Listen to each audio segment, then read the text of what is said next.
ठीक है, स्टार्ट करते हैं आज की क्लास। कल हमने विद्या और अविद्या तक पढ़ा था।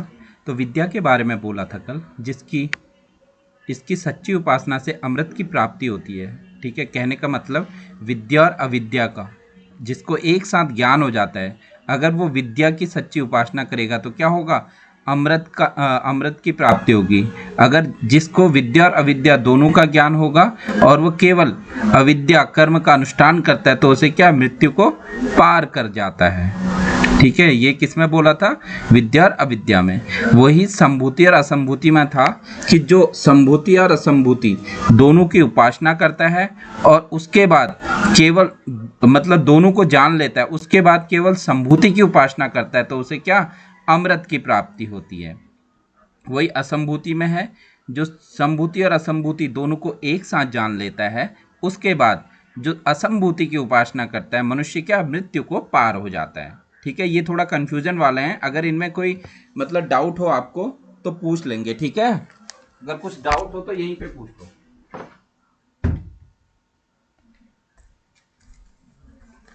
कोई डाउट है? ठीक है, आगे बढ़ते हैं। इसके बाद प्रार्थना का आवरण। ठीक है, इसके बाद जो प्रार्थना बताई गई है, सत्य के आवरण के बारे में बताया गया है। ठीक है, सत्य के आवरण के बारे में बताया गया। मूल मंत्र क्या है? मूल मंत्र बताया गया कि हिरण्येन पात्रेण सत्य सत्या पिहितम मुखम तत्र त्वं पूषण पाषुणु सत्य धर्माय दृष्टते। ठीक है, कहने का मतलब कि ईश्वर सत्य स्वरूप का मुख और हिरण्यमेन पात्रेण अर्थात ज्योतिर्मय सूर्यमंडल रूपी सोने के पात्र से ढका हुआ है। मतलब कहने का मतलब जो ईश्वर है वो क्या है, वो सत्य स्वरूप मतलब सत्य का स्वरूप है। और हिरण्ययन का अर्थ है कि ज्योतिर्मय सूर्यमंडल की रूपी सोने के पात्र के समान है वो। ठीक है, उससे क्या, ढका हुआ है। अगर हिरण्ययन आएगा तो उसकी मीनिंग है कि ज्योतिर्मय सूर्यमंडल रूपी सोने के पात्र के समान। ठीक है, उसमें बताया गया कि हे सूर्यदेव, सत्य धर्म का अनुष्ठान करने वाले मेरे आत्मदर्शन के लिए इस आवरण को हटा लीजिए। ठीक है, उन्होंने ये बताया गया। जो इसमें मूल मंत्र है तो ये मंत्र हमें याद करना है। हिरण्येन पात्रेण सत्यस्याय पिहितम मुखम तत्त्वं पूषण पावष्णु सत्य धर्माय दृष्टे। ठीक है, ये चीज हमें याद रखना है, किसकी मीनिंग क्या है। आगे बढ़ते हैं। सोहम अस्ति। ठीक है, इसके बारे में सोहम अस्ति जो महावाक्य उसके बारे में बताया गया है। जो मूल मंत्र है,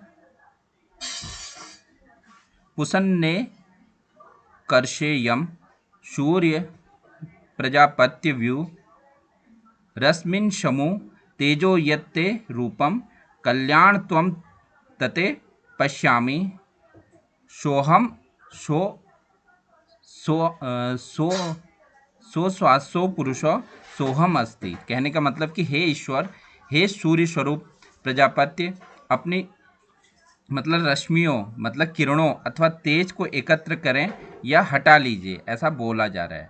ठीक है, तेज हटाने के बाद जो आपका परम कल्याणमय रूप है, मैं उसे देखना चाहता हूँ। अब ऐसा लग रहा है कि वह जो सूर्यमंडल के भीतर दिव्य पुरुष है मैं ही हूँ। मतलब सोहम अस्थि का मतलब आपको याद ये इतनी चीज़ें नहीं रखनी है आपको, बस अगर वहाँ पे आ जाएगा पेपर में कि सोहम अस्थि के बारे में कहाँ बताया गया, कौन से उपनिषद में बताया गया, प्रिंसिपल उपनिषद में, तो आपको याद होना चाहिए ईशावास्य उपनिषद। ईशावास्य उपनिषद में किस किस चीज़ की चर्चा है। ठीक है, ईशावास्य उपनिषद में विद्या अविद्या की, ठीक है, संभूति असंभूति की, ईश्वर का वर्णन है इसमें। ठीक है, ब्रह्म के बारे में है। तो ये चीज़ें आपको पता होना चाहिए कि कौन से उपनिषद में क्या चीज़ है। क्लियर यहाँ तक? ठीक, आगे यज्ञ मंत्र के बारे में बताया गया जो मूल मंत्र है। ठीक है, ये 18 नंबर का है। इसमें बोला गया है कि अग्ने नय सुपथा राये अस्मानम विश्ववाणी देववायुयानी विद्वानम युयो धस्मै जुहाण मेनो भूयिष्ठाम ते नमो उक्तिम विधेम। कहने का मतलब कि सब व्यक्त वस्तुओं और कर्मों के जानने वाले हैं कौन? अग्निदेव। ठीक है, कहने का मतलब कि अग्निदेव क्या हैं? सभी वस्तुओं और कर्मों को क्या है? जानने वाले हैं। हे सुपुत्र, से उत्तम मार्ग से आनंद परम ऐश्वर्य की ओर ले चलें। ठीक है, हमारे अंदर से पाप की कुटिलतापूर्ण आकर्षण हटा दें, उसे दूर कर दें। आपके प्रति हमारा यह अनंत मन पूर्ण समर्पण मतलब कि सर्वांग पूर्ण वाणी स्तुति हम बार बार निवेदित करते हैं। ठीक है, इसमें क्या है कि ये प्रार्थना है कि मेरे अंदर की सारी क्या कौन दूर करेंगे? अग्निदेव। जो मेरे अंदर की जो वस्तुओं कर्मों को जानने वाले अग्निदेव, हे सुपुत्र, से उत्तम मार्ग से आनंद परम ऐश्वर्य की ओर ले चलें। ठीक है, ये कह रहे हैं उस ओर ले चलें और हमारे अंदर की क्या दूर करें? जो पाप है, ठीक है, कुटिलतापूर्ण आकर्षण को हटा दें, कह रहे हैं उसे दूर कर दें। आपके प्रति हमारा यह अंतर्मन पूर्ण समर्पण की सर्वांगपूर्ण वाणी स्तुति हम बार बार करते हैं, इसे निवेदित करते हैं, ऐसा इसमें बोला गया है। ठीक है, यह हमारा ईशावास्य उपनिषद कंप्लीट हो गया। ठीक है, अब यहाँ से आप यहाँ तक जो भी नोट्स आपके छूटे हैं वो नोट्स बना लेंगे। ये ज़्यादा लिखने की ज़रूरत नहीं है, इसमें केवल यही लिखना है कि सोहम अस्ति कहाँ है, इस उपनिषद में है। इसका मूल मंत्र थोड़ा बहुत लिख लेंगे, आ जाता है। प्रार्थना के बारे में सत्य का आवरण, ठीक है, ये मूल मंत्र थोड़ा बहुत लिख लेंगे कि ईश्वर का स्वरूप कैसा है, हिरणमय येन पात्रेण, ये याद रखना है। इसमें इम्पोर्टेंट की पॉइंट याद रखने होते हैं, इतना कोई याद नहीं रखता। फिर आगे विद्या और अविद्या इम्पोर्टेंट है। ठीक है, संभूति और असंभूति और विद्या अविद्या का सिद्धांत। ठीक है, ये चीज़ इम्पोर्टेंट है। अगर केवल विद्या को अगर केवल विद्या का ही उपासना करेंगे तो क्या होगा, केवल अविद्या की उपासना करेंगे तो क्या होगा। ठीक है, जो लोग केवल अविद्या की उपासना करते हैं वो क्या है? अंधकार में जाते हैं, ये आपको पता होना चाहिए क्लियर। जो लोग केवल विद्या का ही करते हैं उनका क्या होगा? वो घोर अंधकार में जाएंगे। ये चीज़ आपको याद रखना है। जो लोग दोनों को जान जाएंगे, विद्या और अविद्या को जान के, जो केवल अविद्या का क्या करेंगे? उपासना करेंगे, तो उसमें होता है कि वो क्या होंगे? मृत्यु को पार करेंगे। ये हमने यहाँ बताया गया, अमृत की प्राप्ति होगी।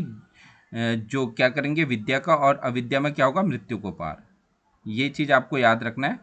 दोनों को मिला के जो मिलेगा, अगर एक एक सिंगल सिंगल आएगा तो उसमें आपको ये भी याद रखना है कि पहले में क्या हो रहा है, दूसरे में क्या हो रहा है। पहले में अंधकार हो रहा है, मतलब अगर केवल अविद्या करेगा तो अंधकार होगा, केवल विद्या करेगा तो घोर अंधकार जाएगा। ठीक है, वही संभूति में भी है। ठीक है, जो लोग केवल संभूति मतलब विनाशशील की उपासना करते हैं वो क्या जाते हैं? अंधकार में जाते हैं। वो जो केवल संभूति मतलब अविनाशी या मिथ्या भान में रत हैं, वो क्या जाएंगे? घोर अंधकार में जाएंगे। लेकिन जो दोनों को जानकर संभूति की उपासना करेंगे तो यहाँ पे दिया गया है वो क्या? अमृत की प्राप्ति करेंगे। और जो केवल असंभूति की उपासना करेंगे, दोनों को जानते हुए, वो मृत्यु को पार कर जाएंगे। क्लियर? अब हम आगे बढ़ते हैं। आप लोगों के समझ में आना चाहिए, मैं इसलिए पढ़ा रहा हूं बार बार। यहां तक क्लियर है? ठीक है, दीपाली क्लियर है यहां तक? ठीक है, कोई डाउट हो पूछ लेना, ठीक है, क्लास में। अब हम आएंगे केनो उपनिषद में। ठीक है, सेकेंड उपनिषद है केनो उपनिषद। सामवेद के तलवकार ब्राह्मण का 9वां अध्याय है। इंपॉर्टेंट है, याद रखने, की पॉइंट याद रखना है। इसे तलवकार उपनिषद भी कहा जाता है। केन शब्द का अर्थ है किसके द्वारा। यह उपनिषद ब्रह्म, आत्मा, मन, वाणी, प्राण तथा इंद्रियों के वास्तविक आधार का क्या करता है? वर्णन करता है। इसमें कुल 4 खंड हैं और इसका जो मुख्य उद्देश्य क्या है? साधक को ब्रह्म ज्ञान की ओर ले जाना। किसका? केनोपनिषद का। केनोपनिषद सामवेद की तलवकार जैमिनी ब्राह्मण की शाखा के अंतर्गत आता है। इसे तलवकार उपनिषद या ब्राह्मणोपनिषद भी कहा जाता है। केन शब्द इस उपनिषद का क्या है? पहला शब्द है, इसलिए इसका नाम केनोपनिषद पड़ा है। केन का अर्थ है किसके द्वारा या किसकी प्रेरणा से। ठीक है, यहाँ तक हो गया। ये इसका बेसिक है केनोपनिषद का। फिर आगे बढ़ते हैं। इसमें बताया गया कि इस उपनिषद का मुख्य उद्देश्य क्या है कि सभी इंद्रियां, मन तथा प्राणों को संचालित करने वाली परम सत्ता ब्रह्म है। ब्रह्म इंद्रियों का विषय नहीं है, बल्कि वही इंद्रियों को शक्ति प्रदान करता है। ठीक है, प्रथम खंड का जो मुख्य प्रश्न क्या है, इसमें पहला क्वेश्चन हुआ है जो मन किसकी प्रेरणा से अपने विषयों में प्रवृत्त होता है, प्राण किसकी शक्ति से चलता है, वाणी किसकी प्रेरणा से बोलती है, नेत्र और कान को कौन शक्ति देता है। इन सभी प्रश्नों का उत्तर क्या है, परमात्मा ब्रह्म देता है। ठीक है, आगे बोला गया है केने शितम पतति प्रेषितम मनः। ठीक है, केनः प्राणः प्रथम प्रेति युक्तः, केने शिताम वाचमीमां वदन्ति चक्षुश्रोतम क उ देवो युनक्ति। ठीक है, ये वही चीज है कि मतलब केने शितम पतति प्रेषितम मनः। ठीक है, उसमें बोल रहा है कि मन किसकी प्रेरणा से अपने विषयों में प्रेरित होता है। केनः प्राणः प्रथम प्रेति युक्त, मतलब प्राण किसकी शक्ति से चलता है। केने सिताम वाच मीमाम वदंती, वाणी किसकी प्रेरणा से बोलती है। उसके बाद चक्षु श्रोतम क उ देवो युनक्ति, मतलब नेत्र और कान को शक्ति कौन देता है। ठीक है, तो इनका सबका अर्थ क्या है, इन सभी को क्या ब्रह्म इनको सब कुछ देता है। मतलब मन को जो प्रेरणा देगा वो ब्रह्म देगा, और जो प्राण को शक्ति दे रहा है वो भी ब्रह्म दे रहा है, जो वाणी को प्रेरणा दे रहा है वो भी ब्रह्म दे रहा है, जो नेत्र और कान को शक्ति दे रहा है वो भी क्या है, ब्रह्म ही है। इसलिए बोला गया है कि मन किसके द्वारा प्रेरित होकर अपने विषयों की ओर चलता है, प्राण किसकी शक्ति से कार्य करता है, मनुष्य किसकी प्रेरणा से वाणी बोलता है, नेत्र और कान को कार्य करने की शक्ति कौन देता है। इन सभी को कौन देता है, ब्रह्म देता है। ये आपको याद रखना है। ठीक है, आगे बोला गया है श्रोत्रस्य श्रोतम मनसो मनोयद वाचो ह वाचम स उ प्राणस्य प्राणः चक्षुषै चक्षुर्तिमुच्छिधीरा प्रत्यास्मल्लो कादमृता भवन्ति। कहने का मतलब जो कान का भी कान है, ठीक है, श्रोतस्य श्रोतम मनसो मनोयदम, मतलब कहने का मतलब जो कान का भी कान है और जो मन का भी मन है, जो वाणी की भी वाणी है, जो प्राण का भी प्राण है, जो क्या नेत्र का भी नेत्र है। देखो चक्षुर्तिमुच्छ जो कहा गया है कि मतलब जो नेत्र का भी नेत्र है, ठीक है, उसी ब्रह्म को जानकर ज्ञानी पुरुष इस संसार के बंधनों से मुक्त होकर अमृत को प्राप्त करता है। ठीक है, इसमें बोला गया कि प्रेताश्माल्मो अमृता भवंती। ठीक है, वही क्या करता है, जो इनको क्या, जो कान का भी कान है, जो सबका है, मतलब जो कान का कान है, जो मन का मन है, जो वाणी का वाणी है, जो प्राण का प्राण है, जो नेत्र का भी नेत्र है, उसी को जो ब्रह्म जानकर ज्ञानी पुरुष इस संसार के बंधनों से मुक्त होकर अमृत को प्राप्त करता है। ये आपको याद रखना है। ब्रह्म के स्वरूप के बारे में चर्चा है। फिर इसमें बोला गया न तत्र चक्षु गच्छन्ति न वाग गच्छन्ति नो मनो। कहने का मतलब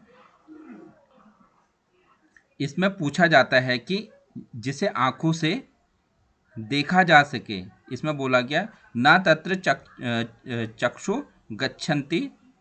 ठीक है, मतलब कहने का मतलब जिसे आंखों से देखा जा सके, वाणी से व्यक्त किया जा सके, वाग गच्छति नो मनो। ठीक है, मतलब वाणी से जिसे व्यक्त किया जा सके, मन से पूरी तरह समझा जा सके, वो क्या है, हम सभी भी नहीं जानते हैं कि उसका पूर्ण उपदेश कैसा किया जाए, क्योंकि वह सामान्य ज्ञान का विषय नहीं है। अन्य देव तद विदिता तथो अविदिता दधि इति सुषुम पूर्वेशा ये नस्त द्वाचर छिरे।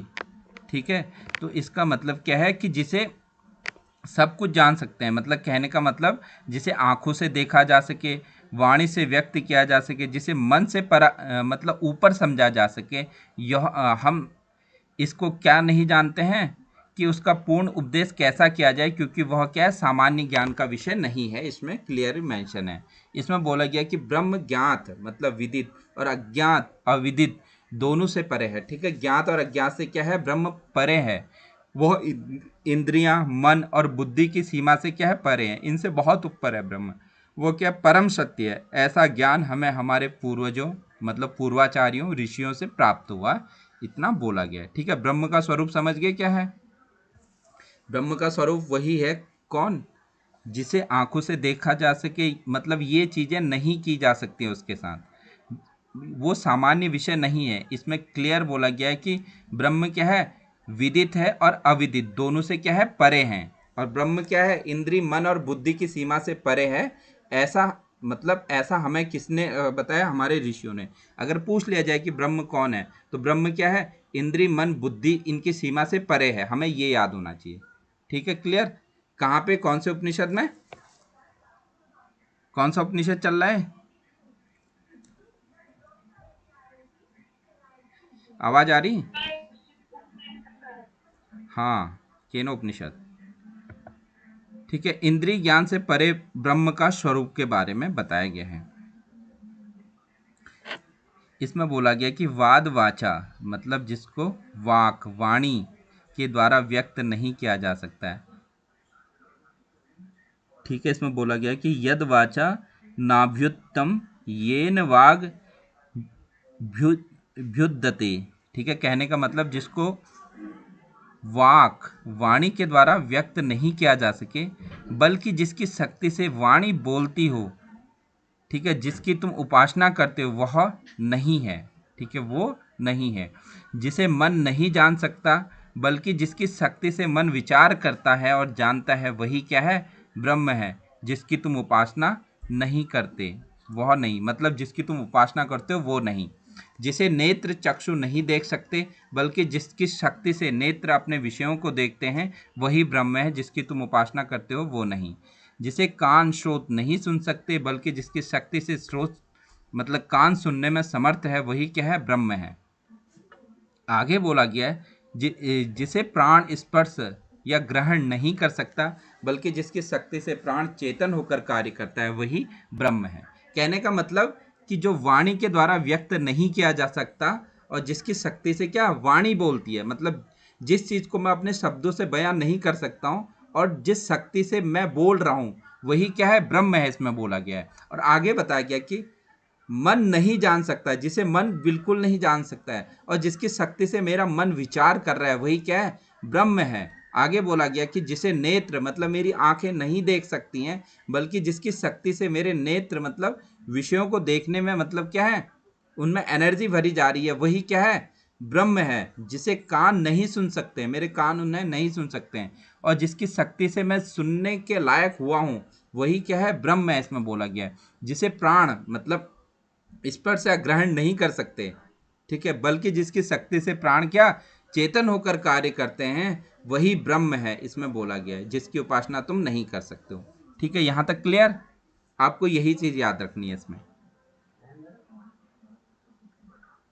यहां तक क्लियर है? आगे बढ़े।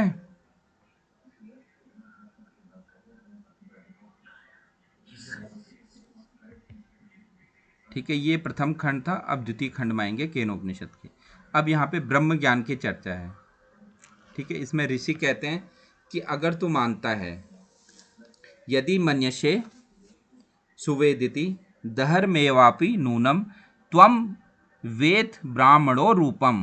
कहने का मतलब कि ऋषि कहते हैं कि अगर तू मानता है कि ब्रह्म को मैं भली भांति जान गया हूं, यदस्य त्वम यदस्य देववत् नु मीमांसमेव ते मन्ये विदितम। कहने का मतलब क्योंकि वह ब्रह्म का स्वरूप जो तू है, वह केवल एक अंश मात्र है, देवता भी उसके अंश मात्र है, इसलिए तेरा जाना हुआ विचार करने योग्य है। ठीक है, कहने का मतलब अगर ये है, अगर हम बोलते हैं कि हम ब्रह्म को जानते हैं, तो इसका मतलब ये है कि हम ब्रह्म को कितना थोड़ा सा भी नहीं जान पाए हैं। ठीक है, क्योंकि वह ब्रह्म का स्वरूप क्या है, हम भी हैं। ठीक है, वह केवल हम क्या है, एक अंश मात्र हैं, और जो देवता भी हैं वो भी क्या है, केवल अंश मात्र हैं। ठीक है, इसलिए वो कह रहे हैं कि इसमें कि तेरा जाना हुआ क्या है, विचार करने योग्य। इसमें लिखा है ना कि नाहम मन्ये सुवेदेति नो ना वेदिति वेद च। मतलब कहने का मतलब इसलिए तेरा जाना हुआ क्या है, विचार करने योग्य है। आगे बताए क्या, यो नस्त द वेद तद वेद नो न वेदति वेद च। ठीक है, ये बताई दिया था कि इसलिए तेरा जाना हुआ क्या है, विचार करने योग्य है।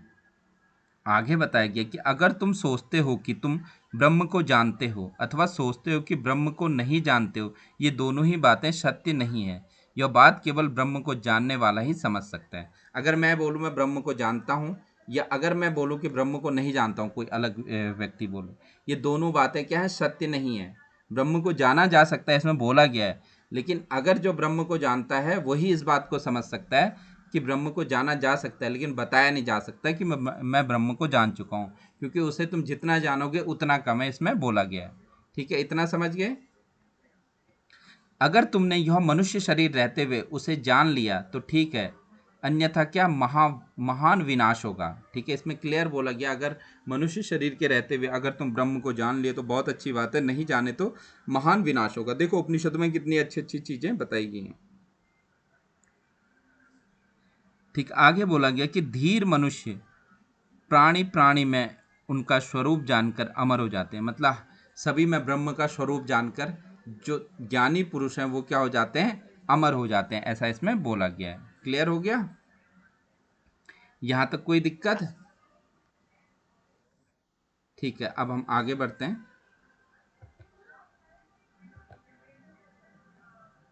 ठीक है, अब यहां से थोड़ा इंपॉर्टेंट है तृतीय खंड। ठीक है, ये है यक्ष की कहानी। इसमें बोलते हैं, इसमें हम स्टार्ट करते हैं कि ब्रह्म ही ने अपनी दिव्य शक्ति से देवताओं के माध्यम से असुरों पर विजय प्राप्त कराई, और वास्तव में विजय का कारण क्या है, ब्रह्म ही थे, देवता नहीं। ठीक है, एक बार देवताओं और उस मतलब असुरों के बीच में क्या हुआ, युद्ध हुआ इस उपनिषद के अकॉर्डिंग। ठीक है, तो उसमें क्या है, देवता जीत जाते हैं, लेकिन उन्हें जिताने में जो हाथ होता है वो ब्रह्म का होता है। ठीक है, तो ब्रह्म उनकी हेल्प करते हैं। तो देवताओं का क्या, देवताओं को क्या आ जाता है इसमें, मतलब एक घमंड आ जाता है कि यार हम खुद से जीते हैं। परंतु देखो इसमें लिखा है, परंतु देवताओं ने अभिमानवश यह समझ लिया कि यह विजय हमारी है, मतलब खुद की हमारी, और अपनी शक्ति है, पराक्रम और सामर्थ्य के कारण हुई है। वे ब्रह्म की कृपा को क्या पूरी तरह से भूल गए। ठीक है, आगे बताते हैं कि देवताओं का अभिमान दूर करने तथा वास्तविक सत्य का बोध कराने के लिए ब्रह्म एक अद्भुत साकार रूप यक्ष के रूप में प्रकट हुए।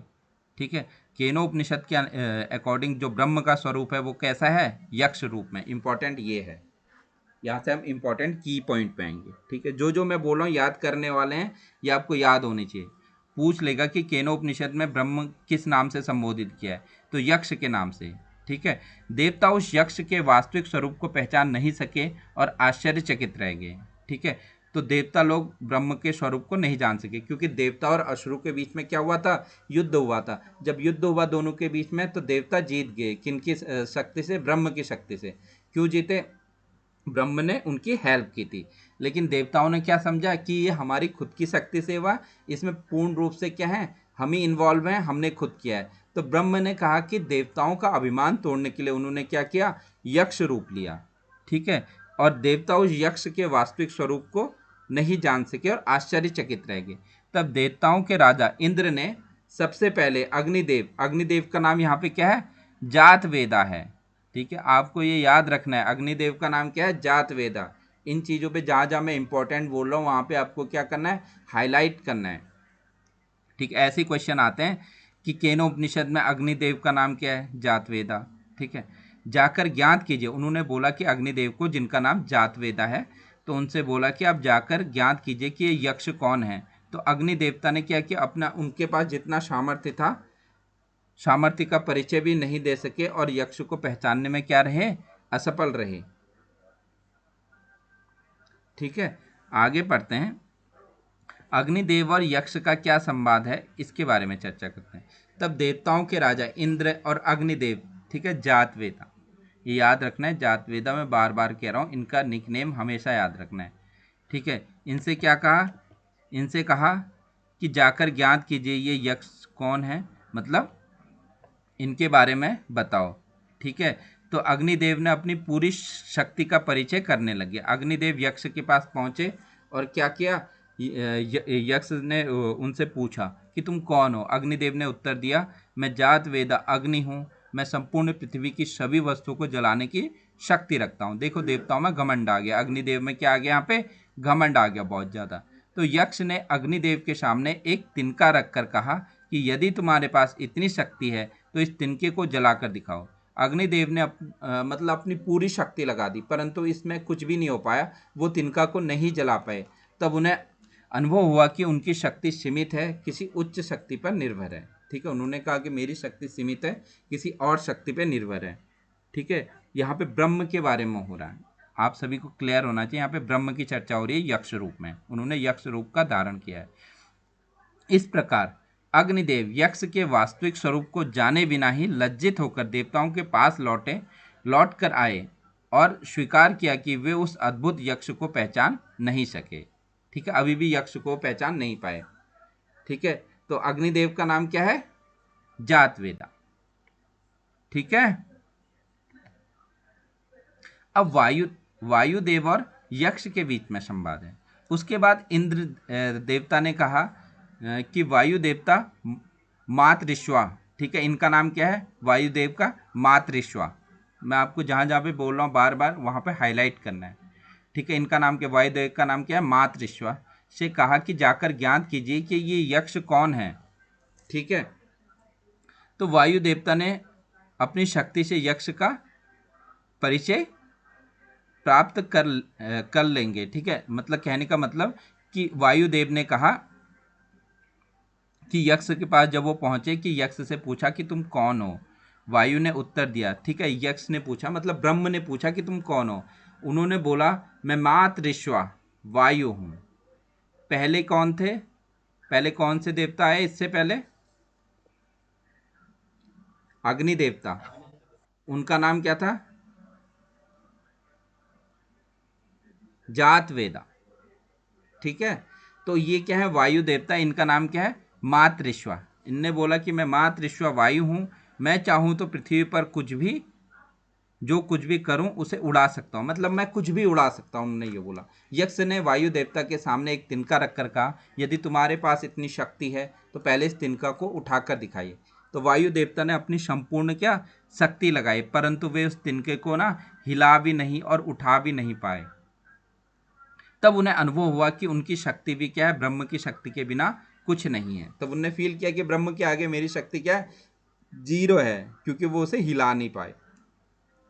इस प्रकार वायु देवता भी यक्ष के वास्तविक स्वरूप को जाने बिना ही लज्जित होकर देवताओं के पास क्या गए, लौट गए और स्वीकार किया कि ये यक्ष को पहचानने में वो भी क्या असफल रहे।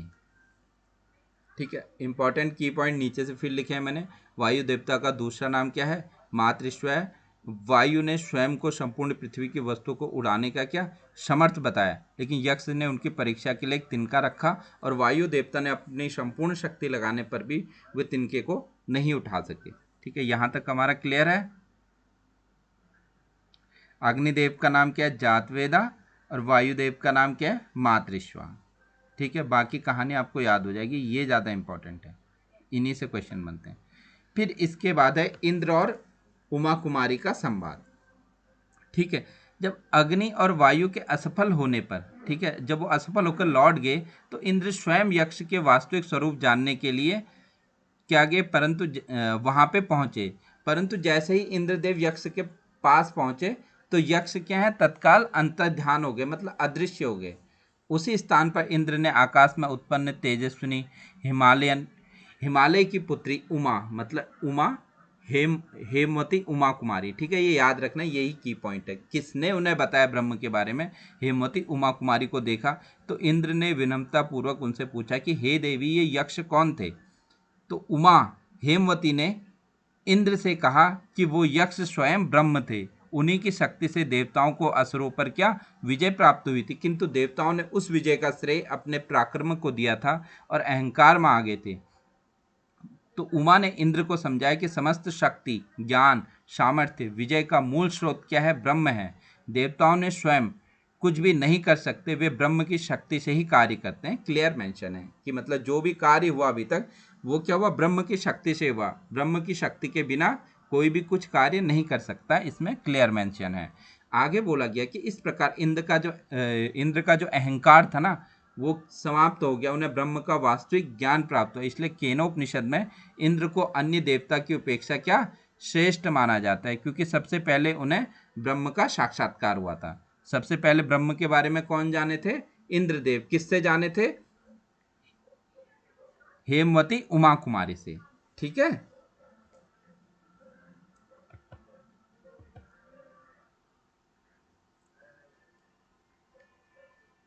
यहां तक क्लियर?